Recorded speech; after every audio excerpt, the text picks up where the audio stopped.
अस्सलाम वालेकुम व्यूअर्स।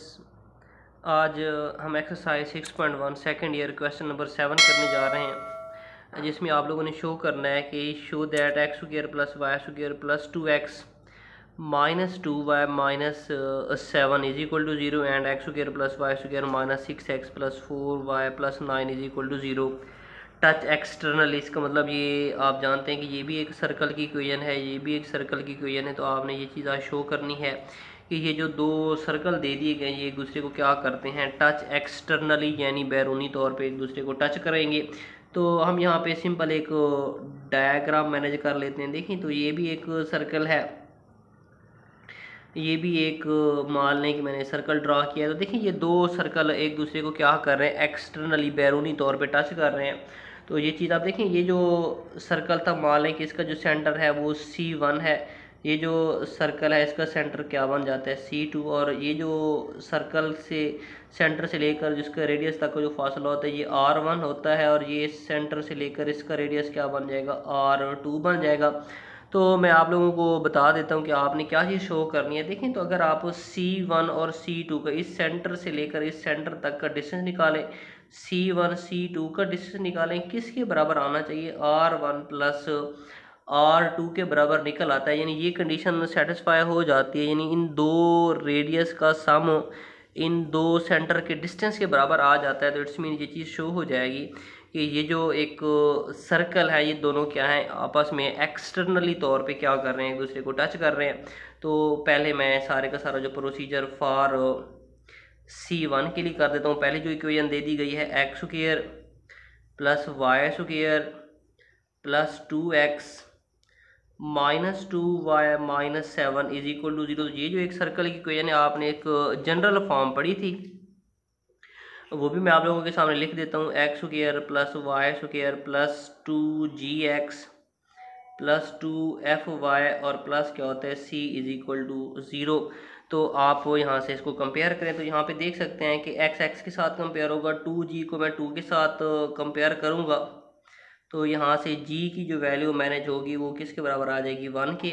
और यहाँ से y के साथ कंपेयर होगा तो 2f को आप -2 के बराबर, और f की यहाँ से वैल्यू जो हमारे पास आएगी वो क्या आ जाती है, -1। यानी आपने g और f, और बाद में देखें तो c की भी वैल्यू यहाँ से निकल सकती है। c की वैल्यू किसके बराबर निकल आएगी, -7 के बराबर आ जाती है। तो इट्स मीन आपने g भी, f भी और c भी निकाल लिया है। तो हम सेंटर का पॉइंट जानते हैं, सेंटर क्या होता है, -g होता है और -f होता है। तो यहाँ से आप सेंटर की वैल्यू मैनेज करें तो माइनस का g है, यहाँ पे देखें तो प्लस का 1 है, यहाँ पे माइनस प्लस माइनस क्या हो जाएगा, माइनस का 1 आ जाएगा, ये नहीं। और f हमारे पास माइनस का 1 है और ये भी माइनस है, तो माइनस माइनस क्या हो जाएगा, प्लस। तो यानी सेंटर आपने फाइंड आउट कर लिया जो किसके बराबर है, C1 -1 और 1 के बराबर आ जाता है। फिर आपने यहाँ पे निकालना होता है रेडियस, यानी R1 की भी ज़रूरत पड़ेगी। मैं यहाँ पे R1 कैलकुलेट कर लेता हूँ। फार्मूला आप लोगों के सामने है। हमारे पास फार्मूला क्या होता है, g square plus f square और माइनस क्या होता है, c होता है। यहाँ पे आप आके वैल्यूज पुट करेंगे। जब आप यहाँ पे वैल्यूज पुट करेंगे तो g की वैल्यू हमारे पास क्या है, 1 का स्क्वायर भी 1 आ जाएगा दरमियान में, प्लस f की वैल्यू है -1 का स्क्वायर भी क्या आ जाएगा, 1। और ये माइनस फार्मूले का है। सी की कीमत क्या आती है, माइनस का 7, तो माइनस माइनस क्या हो जाएगा, प्लस का 7 विच इज़ इक्वल टू 9। और 9 का जो जज़र होता है किसके बराबर निकल आएगा, 3 के बराबर निकल आएगा। तो इट्स मीन कि आपने ये चीज़ जो रेडियस है वो किसके बराबर कैलकुलेट कर लिया है, 3 के बराबर। यानी आपने एक सर्कल की इक्वेशन ली थी, इसके ऊपर सारे का सारा प्रोसीजर किया, तो हमारे पास जो रेडियस है और सेंटर है फॉर C1 के लिए वो भी कैलकुलेट कर लिया है। अब मैं यहाँ पे लिख देता हूँ फॉर C2 दूसरे सर्कल के लिए। दूसरे सर्कल की जो इक्वेशन है वो x square plus y square minus 6x plus 4y और प्लस 9 इज इक्वल टू 0 होता है। तो यहाँ से भी आप g और f की वैल्यू मैनेज करेंगे। तो यहाँ से जो g की वैल्यू आएगी, देखें तो 2gx को जब आप 6 के बराबर, तो यहाँ से g की वैल्यू हमारे पास जो कैलकुलेट होगी वो किसके बराबर निकल आती है, यहाँ से -3 आ जाएगा। और f की वैल्यू यहाँ से अगर कैलकुलेट करें तो देखें 4y है, 2 इसके ऊपर जाके डिवाइड करेंगे तो f की वैल्यू हमारे पास क्या आती है, 2 आ जाती है। और c की वैल्यू हमारे पास क्या आ जाएगी, 9। तो यहाँ से आप सेंटर और रेडियस मैनेज करेंगे। तो सेंटर C2 मैं मालूम कर देता हूँ, -G था, -F था। यहाँ पे आके वैल्यूज पुट करेंगे तो हमारे पास G की वैल्यू -3 है जो कि माइनस माइनस प्लस बना देगी, और F हमारे पास +2 है जो कि इसको क्या बना देगा, -2 बना देगा। यानी हमने सेंटर भी निकाल लिया है। R2 की तरफ आते हैं तो रेडियस जो है G² + F², G² + F² और -C होता है फार्मूला। यहाँ पे आप फार्मूले में वैल्यूज पुट करेंगे। G² की वैल्यू है -3, तो -3 का स्क्वायर क्या हो जाएगा 9, F की वैल्यू है 2, 2 का स्क्वायर क्या हो जाएगा 4, और यहाँ पे C की वैल्यू है वो है 9, तो आप यहाँ पे -9 बन जाएगा। ये माइनस माइनस के साथ कैंसिल, यानी -9 और 4 का जर क्या होता है, यानी R2 की जो वैल्यू आएगी वो हमारे पास 2 कैलकुलेट हो जाती है। तो अब आप यहाँ पे आके यानी आपने C1 C2 और R1 R2 जो कि मैंने आप लोगों के सामने लिखा था, अब ये कंडीशन अगर सेटिस्फाई हो जाती है तो इट्स मीन कि हमारा जो सर्कल है वो एक्सटर्नली तौर पे टच कर रहा है। तो मैं यहाँ पे C1 और C2 के दरमियान डिस्टेंस मालूम कर लेता हूँ। इसी जगह पे फॉलो करते हैं।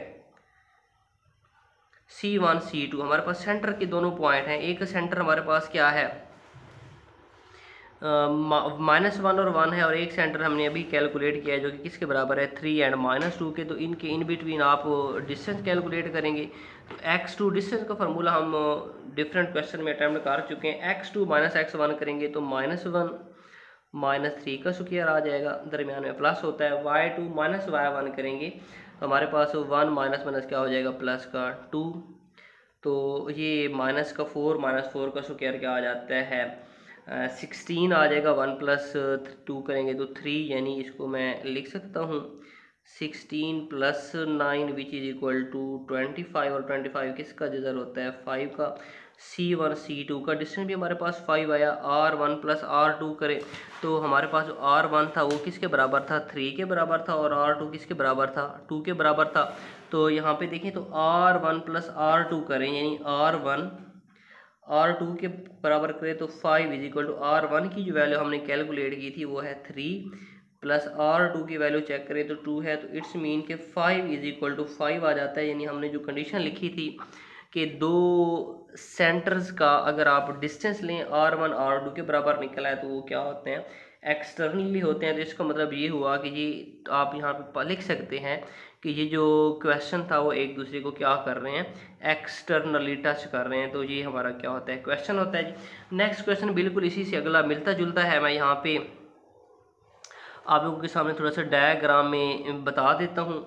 ये मान लें कि एक हमने कोई सर्कल ड्रा किया, एक दूसरा सर्कल इसके इंटरनली होगा तो इसके अंदर होगा। मान लें कि बड़े वाला सर्कल जो था उसका सेंटर C1 है, दूसरे का सेंटर क्या बन जाता है C2। बड़े वाले का रेडियस क्या है R1 है या R2 कहते हैं, ये क्या बन जाएगा R2। तो यहाँ पे आपने जो कंडीशन यूज़ करनी है वो अगर हम इस तरह यूज़ करें कि C1 और C2 का डिस्टेंस किसके बराबर निकल आता है R2 - R1 करें, यानी इंटरनली में ये चीज़ आ जाती है कि R2 - R1 करेंगे। फिर कंडीशन अगर यानी जिस तरह हमने एक्सटर्नली के लिए किया था अब इंटरनली के लिए करेंगे तो रेडियस क्या हो जाएगा एक दूसरे से माइनस हो जाएगा। तो अब अगर इन दो का डिस्टेंस इन R2 - R1 के बराबर आ जाएगा तो ये चीज़ शो हो जाएगी कि हमारा जो सर्कल है वो एक दूसरे को इंटरनली क्या कर रहे हैं टच कर रहे हैं। तो वो आपने इस तरह इसको क्या करना है कंप्लीट करना है। तो ये आज का हमारा लेक्चर था। नेक्स्ट फिर अगली क्लास में नेक्स्ट बढ़ेंगे। तो ये हमने बेसिकली आप लोगों के लिए जो सर्कल था एक्सटर्नली और इंटरनली किस तरह मतलब साबित करना होता है कि ये एक्सटर्नली टच कर रहे हैं या इंटरनली टच कर रहे हैं, तो ये वीडियो इसके अबाउट थी।